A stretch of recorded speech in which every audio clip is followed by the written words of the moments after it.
Unaware my husband didn't know I owned the 20-millimeter mansion, he abandoned me outside Shivering, then threw a large party inside for his wealthy boss. What happened next ruined him. He didn't just disrespect his wife. He banned her from walking into her own front door. On a cold night, Emily Carter stood shivering at the iron gates of her family's 20-millimeter mansion, arms wrapped around herself as the wind bit through her dress. Behind her, expensive cars lined the driveway. Security hired by her husband for a very exclusive business event stood between her and the place she grew up in. Men who had no idea the woman they were blocking actually owned the entire estate. Inside, music pounded, laughter echoed, glasses clinked, and her husband, Daniel Reed, raised a drink and called it his mansion. He had told the guards earlier, loud enough for them to remember, "Don't let her in. She doesn't belong here tonight." He said it confident, careless, as if his own wife was an outsider, as if the house, the land, the legacy around them were proof of his status, not hers. What Daniel didn't know was this. The woman he left shivering outside owned every brick of that house. The land, the walls, the rooms he was bragging about to his wealthy boss, all of it was in her name, protected by a trust she'd controlled since she was 21. Emily wasn't standing outside because she was powerless. She was standing outside because she had finally seen who he really was. This is not just a story about a party in a mansion. It's about what happens when a man builds his pride on lies. And the woman he underestimated decides she's done being silent. Dear viewers, thank you for being here. If you watch without subscribing, it's like letting Emily's voice be pushed back outside those gates again. When you subscribe, you stand with every person who was cast aside in a place they helped build. Please subscribe now and tell me in the comments where you're watching from. Emily Carter, 32 years old, calm-eyed, soft-spoken, unassuming to anyone who passed her on the street, slammed a thick folder shut with such force that every pen on her desk rattled. For someone known for her quiet nature, the sudden movement felt like thunder breaking a silent sky. Her breath came out uneven, as if she were fighting to hold down emotions nobody else ever saw. She was alone in her home office, the room where her real world existed, far away from what her husband, Daniel Reed, believed. The walls were lined with shelves filled with financial ledgers, investment binders, and property files. Sunlight washed across the room, revealing the truth of who Emily really was, the last heir to the Carter real estate empire, a business built by her late parents long before she was born. To most people, she was still Emily Carter, not Emily Reed. She had kept her maiden name for professional reasons, something Daniel always brushed off as a rich people quirk, and never bothered to examine more deeply. The folder in front of her held the latest reports from Attorney Sanders, legal confirmations, updated title verifications, and a quiet audit she had asked him to run after Daniel's behavior began to shift. It contained line after line of proof that everything her parents had left her was still secure, still in her name, still protected. She had grown up around boardroom tables instead of playgrounds. At 8, she learned how property deeds worked.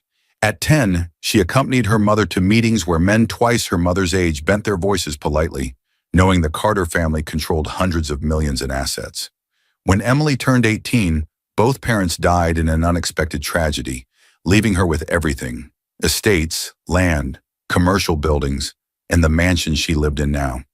A mansion worth $20 million listed under her maiden name as part of a protected trust her mother created.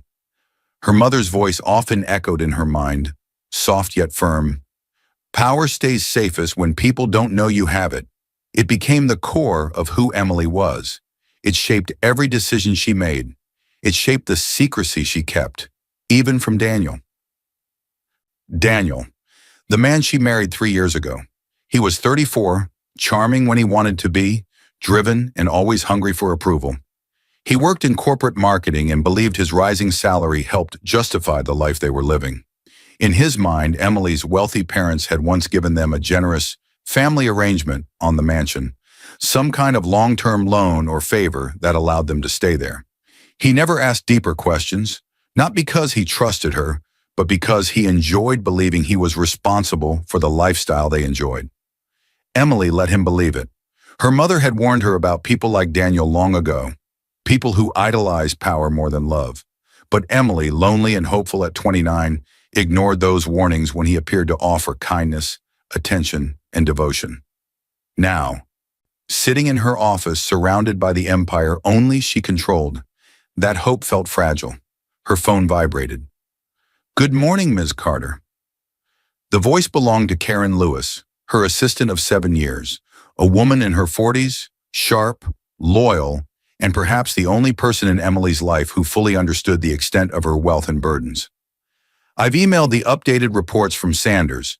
Title confirmations, fund protections, everything you requested. Would you like me to schedule walkthroughs for the new properties?"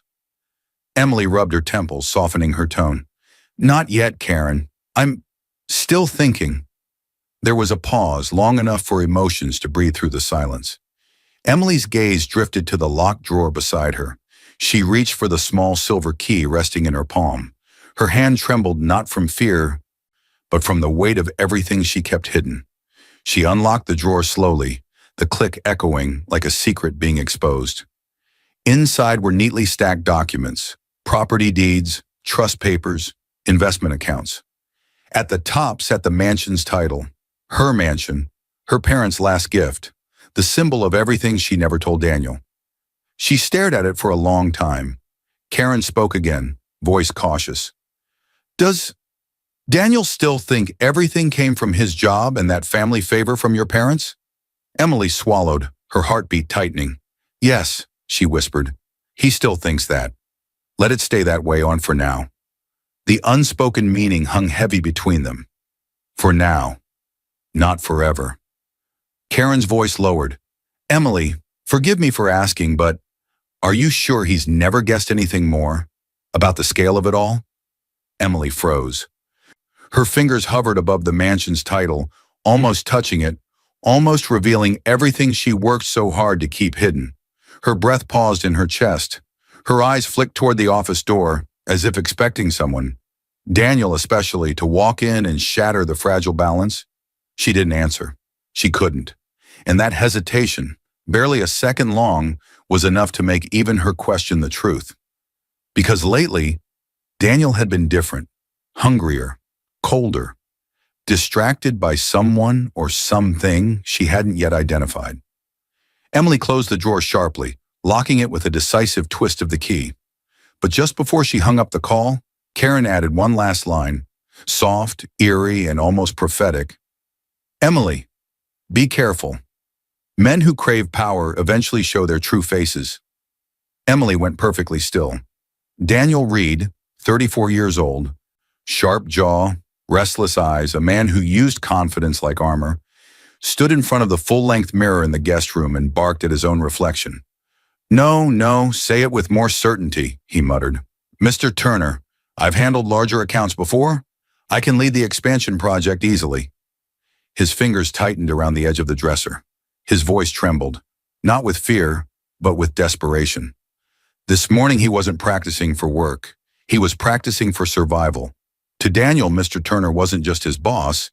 He was a doorway to a world Daniel had spent his entire life staring into, but never stepping inside. Mr. Turner, a polished man in his 50s with quiet confidence and serious wealth, had once told Daniel during a company dinner, "You have potential. With the right push, you could join my inner circle." That single sentence had changed Daniel. Before that, he genuinely loved Emily, her warmth, her steady presence, her gentle ways. He loved coming home to her cooking, her listening ear, her patient questions about his day. But after Turner's compliment, Daniel began seeing life through a harsher lens. The world suddenly felt like a ladder, and every conversation, every gesture, every outfit was a rung he needed to climb. And Emily didn't fit into the world he wanted to reach. He couldn't understand her calmness, her quiet routines, her refusal to show off. He noticed she didn't chase status, didn't care about impressing anyone, didn't join him in conversations about luxury cars or elite social circles. To Daniel, it looked like a lack of ambition. What he didn't know was that her quietness came from a life spent managing an empire. But Daniel was blind to quiet power. He only recognized noise. He repeated the line again. I'm ready for leadership. But the words sounded hollow. He loosened his tie in frustration, pacing the room like a man trying to outrun the truth pressing on his chest. A flashback slammed into him. Emily, 2 years earlier, sitting with him on the couch, holding his hand gently after he came home exhausted from work. She whispered, "You don't need to prove anything to anyone. You're enough." His reply had been sharper than he intended.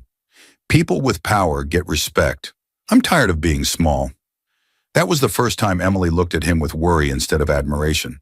The second shift came months later, when Daniel learned how wealthy Turner was. Real wealth, not just a good salary. Daniel had been intoxicated by that discovery. He started dressing differently, talking differently, thinking differently. He began watching online videos about gaining influence fast, appealing to the elite, and even dating up, though he never admitted how far he went down that road. Now, standing in the mirror, Daniel touched the polished cufflinks Emily bought him as a gift. He used to value her thoughtfulness, but lately he found himself growing annoyed by it. Annoyed that she didn't push him harder, annoyed that she didn't try to climb with him. He didn't see her softness as strength. He saw it as weakness. Why can't she be more like Turner's Circle? He muttered. Daniel walked to the window and stared out at the grounds of the mansion.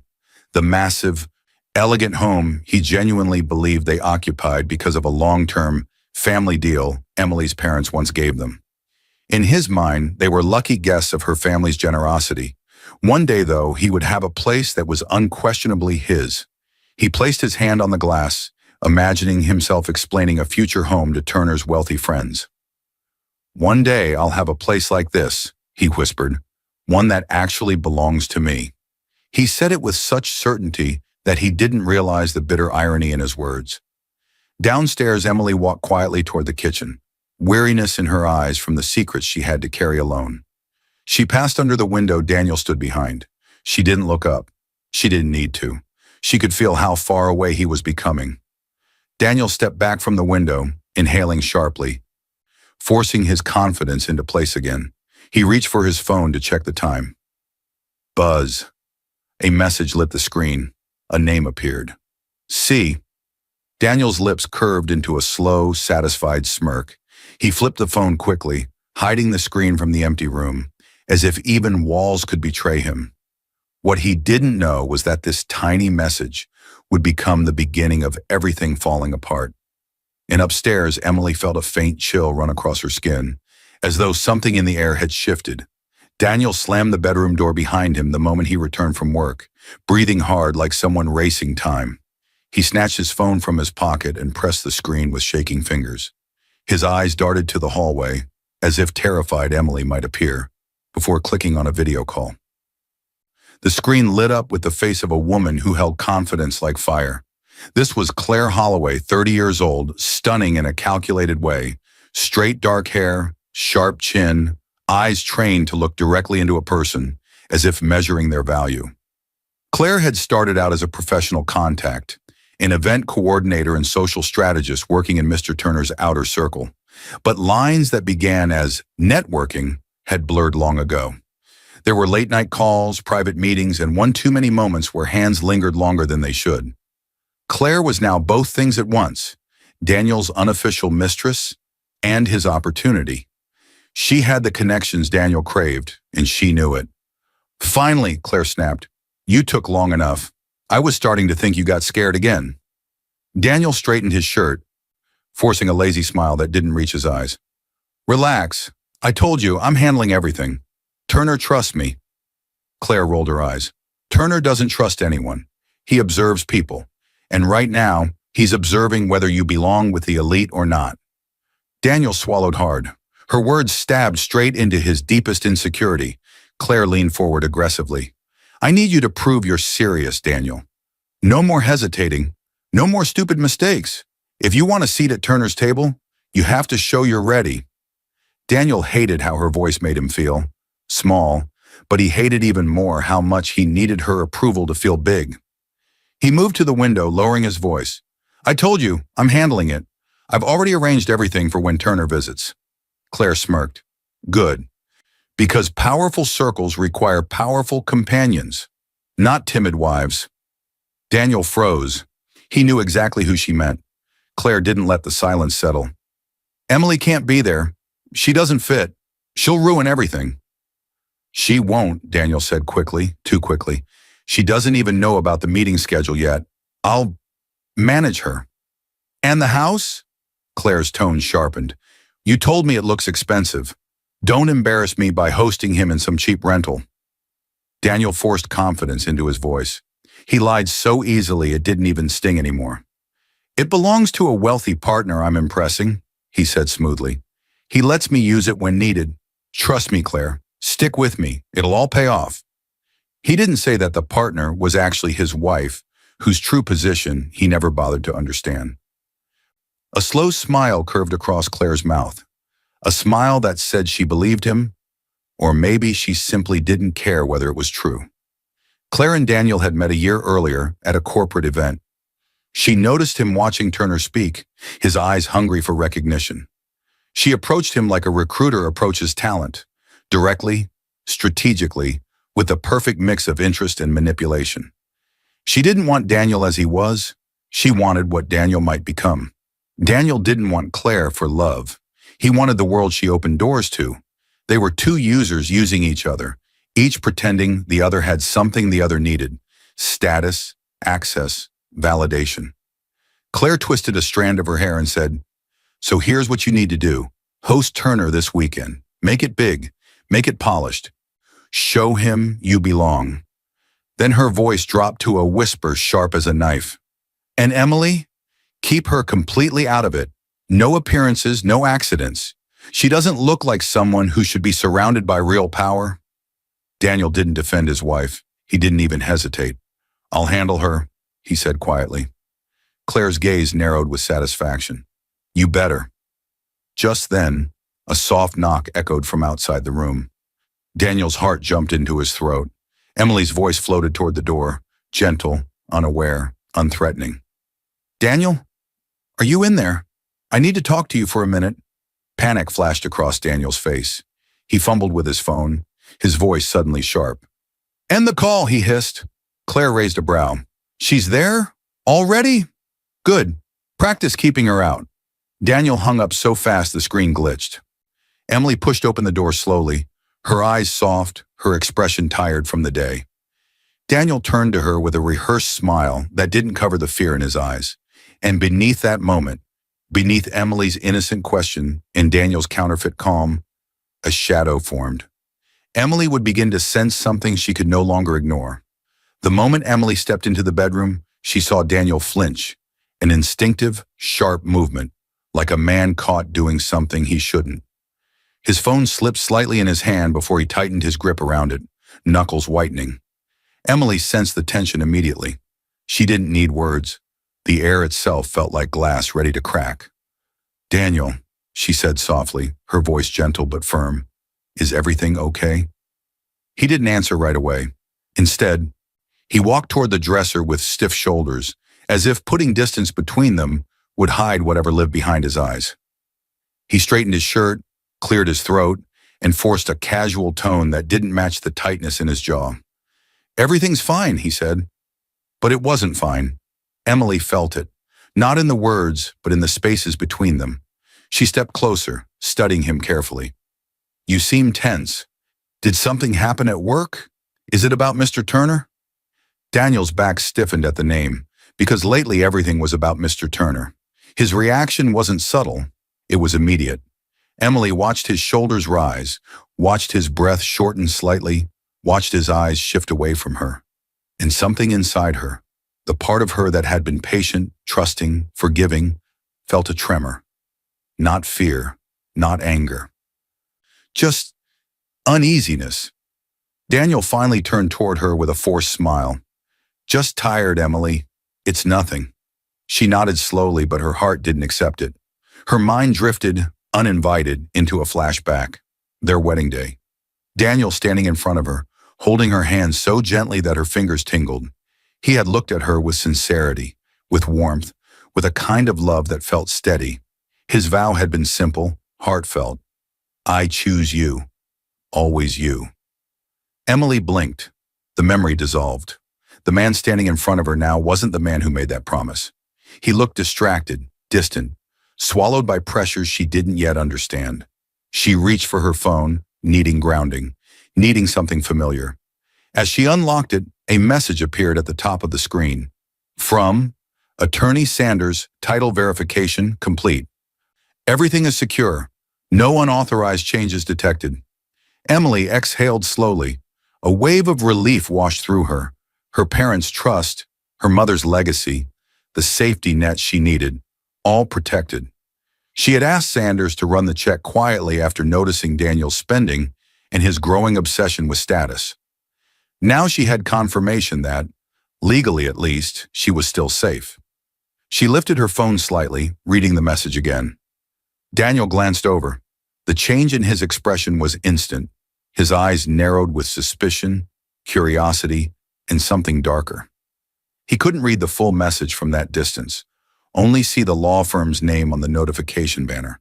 But as quickly as the reaction appeared, he masked it. "Who is that?" he asked, too quick, too sharp. Emily turned her phone slightly away, a small motion, not born from guilt, but from wisdom. Her mother had drilled into her the importance of protection. Never reveal everything, even to those who love you, especially to those who may change. "It's just a message," Emily replied calmly, slipping the phone into her pocket. "Nothing urgent." Daniel's jaw twitched. He assumed she was dealing with some routine family paperwork. The truth, her monitoring an empire he still didn't recognize, was beyond what he chose to imagine. Trying to break the tension, Emily reached for his hand, but he pulled away under the guise of adjusting his cufflinks. The rejection stung, small but sharp. "Daniel," she whispered, "something's bothering you. I can feel it." He turned his back to her before she could read his expression. He pretended to sort through paperwork on the dresser, papers he wasn't even looking at. Just then, his phone buzzed loudly in his palm. Daniel froze. Emily noticed. "Who's that?" He pressed the screen so fast his finger trembled. His face tightened, color draining slightly. Emily couldn't see the message, but she could see his reaction. Shock, urgency, guilt. Daniel turned his body away, hiding the phone. "Just work," he muttered. But it wasn't work, it was Claire. Because the message glowing on his screen read, "Party confirmed. Turner and guests are in. Make sure she's not there." And the sender's name appeared clearly. Emily stepped closer, trying to catch his eyes, but he pocketed the phone and walked past her with a curt, "I need to prepare for tomorrow." He didn't look back. Emily stood still in the silent room, heart tightening. Something was wrong, very wrong. And far beyond the door Daniel just walked through. Emily stood in front of the mirror in the walk-in closet of their hotel suite, hands trembling slightly as she fastened a simple silver necklace around her neck. Daniel had insisted they spend the afternoon and early evening away from the mansion, so the event team could work freely. To him, it was just logistics. To her, it had felt like distance. The moment felt heavier than it should have. She didn't know why. She only knew something inside her chest had started beating differently, faster, harder, as if her heart sensed a storm she couldn't see yet. Daniel appeared in the doorway suddenly, startling her. He looked sharp in a pressed dark suit, hair perfectly styled, but his expression was tight. Too tight.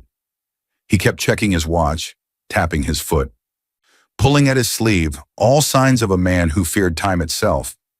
"Are you ready?" Emily asked gently, hoping to ease whatever tension clung to him. He barely looked at her. "Yeah," he muttered. "Let's go." No smile, no compliment. No acknowledgement that she looked beautiful. Emily followed him out, trying to ignore the knot forming in her stomach. The moment they stepped into the car, Daniel's agitation grew worse. He kept adjusting the rearview mirror, checking his phone, sighing loudly. The city lights flickered across his face as they drove back toward the mansion, her childhood home, his stage for the night. Emily attempted conversation. "So, who's coming tonight? Anyone I know from your company?" "It's business," Daniel snapped. "Stay sharp. Don't ask too many questions." Emily blinked at the sudden harshness. "I wasn't. Just don't get in the way, okay?" She sank back in her seat, stunned. The words landed like stones. This wasn't Daniel, not the man she married, not the man who once held her face gently and whispered promises.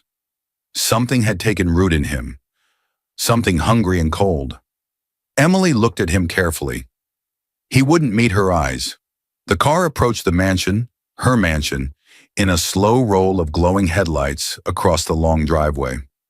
Elegant exterior lights illuminated the tall pillars and wide entrance. Even after moving into a smaller city apartment for convenience during the week, this estate remained her true home, the place reserved for family gatherings and important events. Emily smiled softly. This place always felt like a memory of her parents, of safety, of warm dinners and laughter echoing through the halls. But tonight, something felt wrong. Daniel parked abruptly near the entrance. Before Emily could open her door, he stepped out and circled to her side. She thought he was helping her. Instead, his hand closed around her arm with a grip too forceful. "Emily," he said in a low, urgent voice, "don't come inside." Her eyes widened. "What? Daniel, what do you mean?" He didn't soften. He didn't explain. He didn't care. "You'll embarrass me," he hissed. "Turner's Circle is in there. These are important people. You don't fit." The words stabbed her without mercy. Emily felt her throat tighten. "I'm your wife." Daniel's jaw clenched. "Not tonight." He raised his hand and motioned toward two large men standing near the door. Security he arranged specifically for this night. They were not her usual staff. These were strangers, hired through an external agency, Claire's team recommended. "Please make sure she stays outside," Daniel ordered. Emily's breath caught. Her knees weakened. The humiliation hit like a physical blow. The guards exchanged a quick, uncomfortable glance. They weren't aware of who she really was. All they'd been told was that this event was critical and that the host's +1 wasn't allowed in. Still, they nodded. Emily's voice was barely a whisper. "Daniel, why are you doing this?" He didn't answer. He didn't even look at her again. He straightened his suit, inhaled deeply, and walked inside.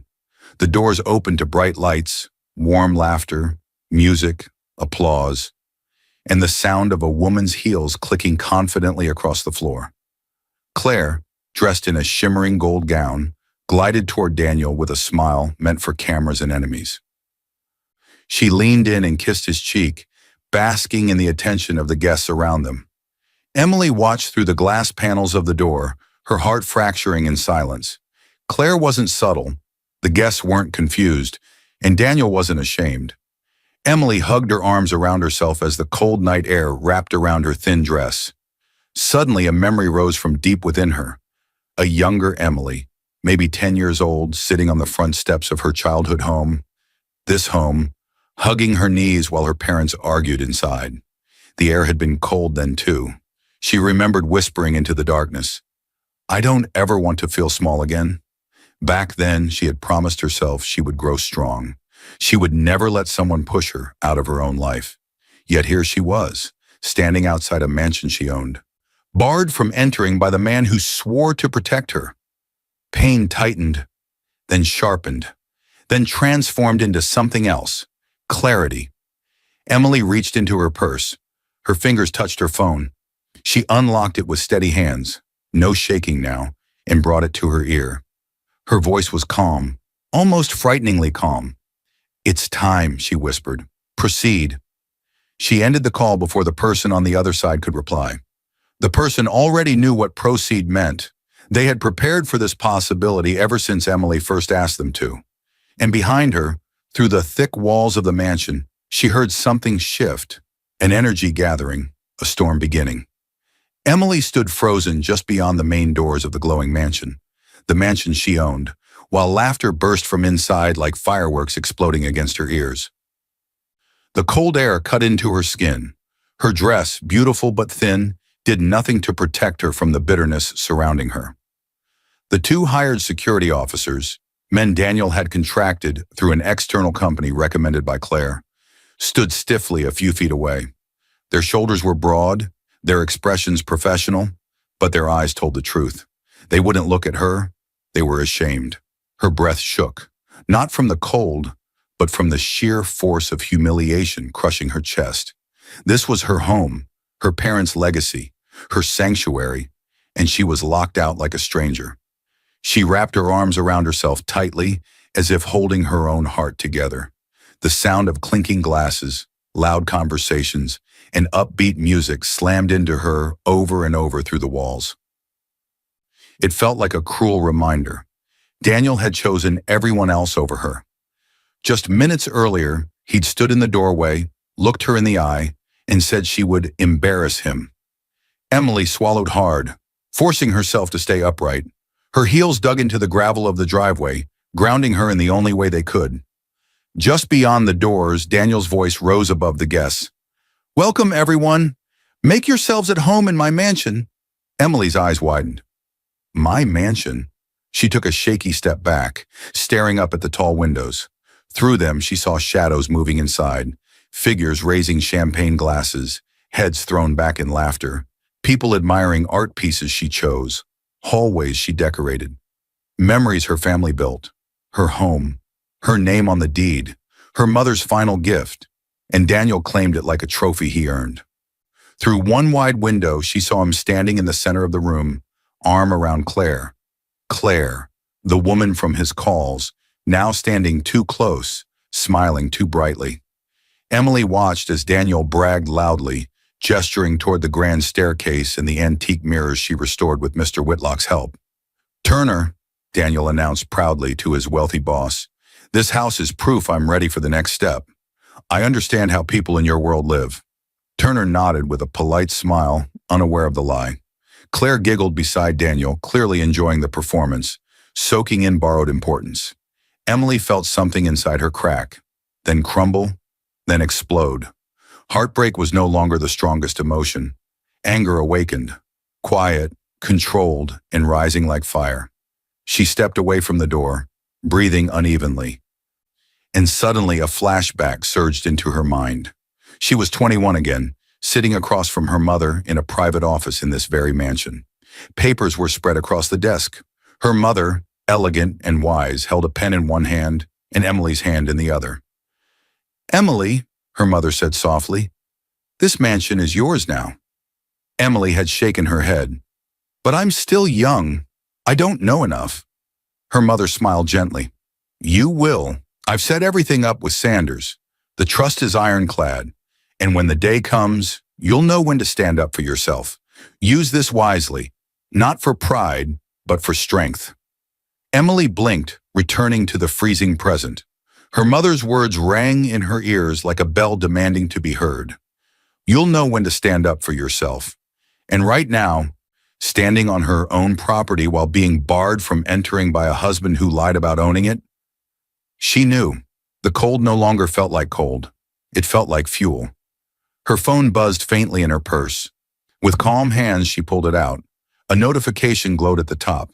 A follow-up message from Attorney Sanders, time-stamped earlier that evening. "Everything you asked to prepare is ready. Call whenever you decide." They had discussed this in theory days ago. After she noticed changes in Daniel's behavior, she asked Sanders to quietly assemble every document she might need if things ever crossed a line. Title deeds, financial reports, access logs, copies of contracts. It had been a contingency. Tonight, Daniel had crossed the line. Emily scrolled quickly and tapped Sanders' contact. The phone rang once, twice. Then his voice answered, steady and familiar. "Emily." She stared at the front door of her home, at the silhouettes inside who thought they were safe. Her voice came out calm, almost frighteningly calm. "It's time," she said. "Proceed." No extra words. He already knew what proceed meant. She ended the call before he could reply. Moments later, another message buzzed in from Sanders. "On my way to the office now. I'll alert Whitlock and Rowan. We'll be ready tonight." Emily's heartbeat steadied. They weren't just going to react. They were going to respond, with evidence, with clarity, with the law on her side. Behind her, the two hired guards shifted awkwardly, still under Daniel's instructions, but clearly uncomfortable keeping a woman out in the cold. "Ma'am," one of them said quietly, I'm sorry. We were told—" "It's all right," Emily interrupted gently. "You didn't know." They were following orders. The wrong orders, but not theirs. Her pain cooled. Her fire sharpened. and her decision hardened into steel. She took a slow breath, lifted her chin, and turned away from the mansion, not defeated, but transformed. Her steps down the long driveway were calm, controlled, almost frightening in their serenity. She didn't look back. As she moved toward the waiting ride Sanders had prearranged, just in case, she glanced once more at the glowing windows. Emily wasn't leaving to cry. She was leaving to prepare. Everyone who wronged her would begin to learn exactly what proceed meant. Less than an hour after walking away from her own front door, Emily pushed open the glass door to a private conference room in Sanders' downtown office with a force that surprised even her. The city outside glowed with late-night lights, but inside the room everything was bright, cold, and sharp. Nothing like the warm glow of the party she had just left behind. One world was mocking her existence, the other was about to restore it. 3 people stood when she entered. Attorney Harold Sanders, late 50s, calm eyes behind gold-rimmed glasses, the man who managed her family's legal affairs since her childhood. Mr. Whitlock, her longtime property manager, gray-haired, loyal, respected, a man who watched her grow up and treated her as family. Chief Rowan, the original head of mansion security, broad-shouldered, quiet, fiercely protective, recently replaced only because Daniel wanted a more modern look and pressured Emily to let him bring in his own people for events. All 3 watched Emily closely, not with pity, with respect. Attorney Sanders stepped forward first. "Emily, are you ready?" Her voice came out steady, but her fingers curled slightly into fists. "I am." That answer settled the room. Documents were already spread across the long table. Organized, stamped, labeled. They weren't just papers. They were pieces of truth, weapons of clarity. Sanders adjusted his glasses and began laying out the first set of documents. "This," he said, tapping a thick folder, "is the certified copy of the title deed. The house is legally and solely yours. No joint ownership, no shared claims. Daniel has no rights, no matter how many times he calls it his." Emily inhaled deeply, absorbing each word. She already knew this, but hearing it tonight, after what he had done, struck differently. Next, the lawyer slid a tablet toward her and pressed play. Grainy footage appeared, security camera feeds from earlier that night. Chief Rowan's voice rumbled with quiet anger. "I still have full access to the system. When Daniel insisted on hiring outside security for tonight, I kept an eye on the feeds. I started recording the moment I saw you kept outside." The footage showed Daniel waving her off near the front entrance. Daniel telling security to keep her out. Emily shivering in the cold as the party erupted behind closed doors. Daniel ushering Claire inside as if she were the rightful hostess. Emily watched herself on the screen, small and silent against the darkness. Chief Rowan clenched his jaw. "Those men he hired aren't part of your staff. They weren't briefed about the house ownership. If they knew, they never would have stepped between you and your own property. I made sure my regular team knew your status from day one." Mr. Whitlock nodded. "They were following the wrong orders." He hesitated, clearly emotional. "I've wanted to say this for a long time, Emily. I never trusted Daniel. I saw signs. He spoke carelessly about the mansion, as if it were his. But I waited for you to see it for yourself. I didn't want to push you." Emily's throat tightened. The loyalty in the room felt like a shield wrapping around her heart. Sanders placed the next set of documents on the table. "Here are the financial reports you requested last week when you first grew concerned. Daniel made several transactions in the past month, using cards linked to accounts he assumed were joint." He tapped the papers. "They were not joint. They were yours. The trust allowed limited spousal access for daily life. But he exceeded that, moved funds into appearance purchases and hotel stays without asking." Emily's jaw clenched. Her generosity had been twisted into entitlement. "Anything else?" she asked, voice low. The lawyer handed her a final sealed envelope. "Everything is ready for the morning. Your instructions, your evidence, your rights." He looked at her steadily. "If Turner is still there, and based on the schedule and the catering arrangements, he likely is, you walk through your own door, and the truth will walk in with you." Emily sank into a chair, not from weakness, but from the weight of everything rising inside her. Her mind drifted to her mother again. Use this wisely, not for pride, but for strength. Her mother had never meant wealth alone. She meant dignity, courage, the ability to say, enough. Tonight, Emily finally understood. She closed her eyes briefly, letting a wave of clarity wash over her. Every betrayal, every lie, every cold moment at the mansion door sharpened her resolve. She opened her eyes again, and they weren't soft anymore. They were steel. Mr. Whitlock quietly set up a small recording device, a digital log that Emily had asked for days earlier when she first sensed something was wrong. It wasn't meant for the public, it was for herself, for clarity, for closure. Emily stood, walked to the center of the room and faced the camera. Her shoulders were straight, her chin lifted, her voice steady. "He took my kindness for weakness," she said slowly. "He forgot who I was." The air in the room stilled. Sanders watched her with quiet pride. Mr. Whitlock wiped his eye discreetly. Chief Rowan rested a hand on his belt, protective instinct rising. Emily turned off the camera. Then she whispered almost to herself, "Tomorrow, everything changes." A subtle shift passed over her expression, something calm, dangerous, certain, and no one inside that mansion was prepared for what was coming. The mansion was strangely quiet after the chaos of the night before. The kind of silence that comes after loud music, spilled secrets, and too much alcohol. The sun peeked through the curtains with cold brightness, revealing bodies slumped across couches. Guests who partied too long and stayed in guest rooms Daniel insisted they use. Empty glasses, half-eaten food, music equipment left on standby. Lights still glowing faintly. In the grand room, sitting elegantly on one of the couches, was Mr. Turner, Daniel's wealthy boss. Early 60s, composed, sharp-minded, the type of man who judged a person more by integrity than charm. He sipped his morning coffee slowly, scanning the mansion with a furrowed brow. This wasn't the environment he expected for a business weekend. Daniel had promised strategy sessions, not a late-night circus. Turner had been too tired to drive back to his hotel the previous night. Daniel had pushed him to stay, rattling on about using the mansion fully. Turner reluctantly agreed. That decision would change everything. Daniel stumbled into the room a moment later, still wearing last night's wrinkled suit jacket.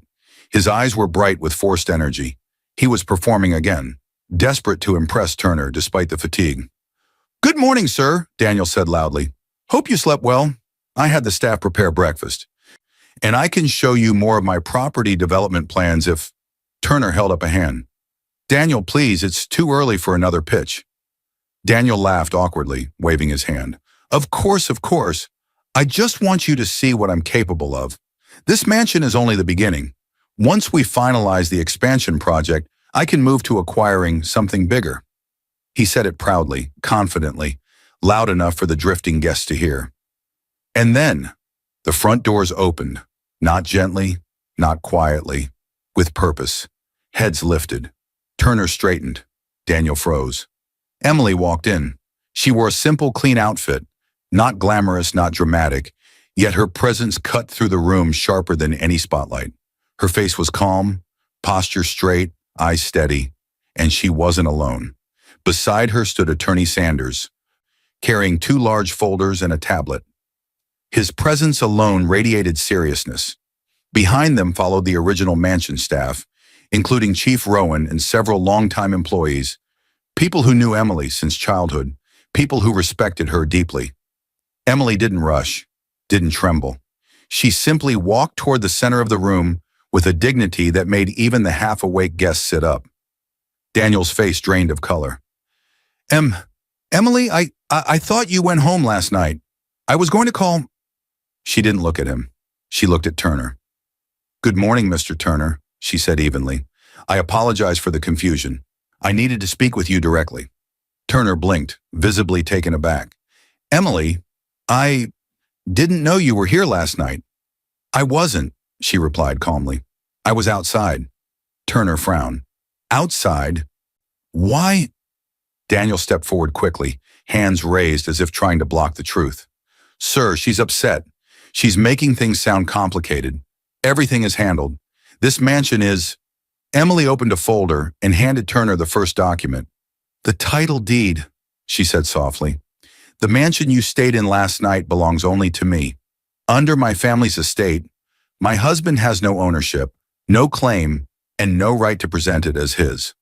Turner's expression hardened. He read the papers slowly, noting the Carter family trust, the dates, the signatures. Then he lifted his eyes toward Daniel with sharp judgment. Daniel swallowed. Emily handed Turner a second set of documents. "These are financial records," she continued, "showing funds my husband spent without understanding whose account he was accessing. Luxury purchases, hotel stays, and event costs in preparation for impressing you. He used cards tied to my trust, assuming they were joint. They were not." Turner's face darkened further. Daniel tried to speak. "Sir, I can explain.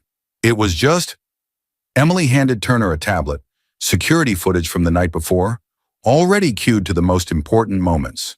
On the screen, Daniel instructing the hired guards to keep her out. Daniel ignoring her shivering in the cold. Daniel calling the mansion his. Daniel kissing Claire on the cheek, his hand lingering at her waist as if she were his partner. Gas rose around the room as Turner watched it. Daniel's eyes widened in panic. "This is taken out of context," Emily's voice cut through him. "And finally," she said, passing Turner one last folder, "evidence of Daniel's affair. Messages, hotel invoices, and meeting logs. I didn't come here to embarrass you, Mr. Turner. I came so you wouldn't be misled by a man building his pitch on a lie." Turner closed the folder slowly. The room stayed silent. Emily held his gaze, her voice calm, steady, unshaking. "Last night, I stood outside my own home while my husband tried to replace me. I thought you should know the kind of man you were considering for your inner circle." Her words hung in the air like a blade waiting to fall. Turner turned to Daniel. Slowly, deliberately, wrath forming in his eyes. "Daniel," he said, voice low and dangerous, "you're fired, effective immediately. Our firm will not move forward with you on any project, and I will be reviewing every representation you've made in my name." The room erupted in whispers. Daniel staggered back as if struck. "Sir, wait, please. This is just a misunderstanding." But Turner didn't look at him again. Daniel's world, the one he built on lies, greed, and arrogance, crumbled in seconds. As gasps continued and Daniel's voice cracked with desperation, Emily lifted her chin and turned slightly toward the door. She wouldn't be the only one delivering consequences. The law would speak next. Weeks later, in a quiet courtroom far removed from the mansion's chandeliers, a heavy wooden stamp slammed onto a stack of legal documents, echoing through the room. Thud. The clerk lifted the papers, slid them into an official folder, and handed them to Attorney Sanders. The bright red ink marked the beginning of Daniel Reed's formal downfall, bold and undeniable. Daniel stood beside his own lawyer, shoulders slumped, face drained of color. His suit was neat, but nothing about him looked powerful anymore. He looked like a man suddenly waking up from a long, arrogant dream, only to find the nightmare was real. Emily sat across the room, calm, composed, steady. Behind her sat her allies, Mr. Whitlock, Chief Rowan, and Sanders' assistant. They weren't there to battle. They were there to witness justice. The judge, a stern woman in her late 40s, adjusted her glasses and reviewed the final pages silently. The courtroom was so still it felt like everyone was holding their breath.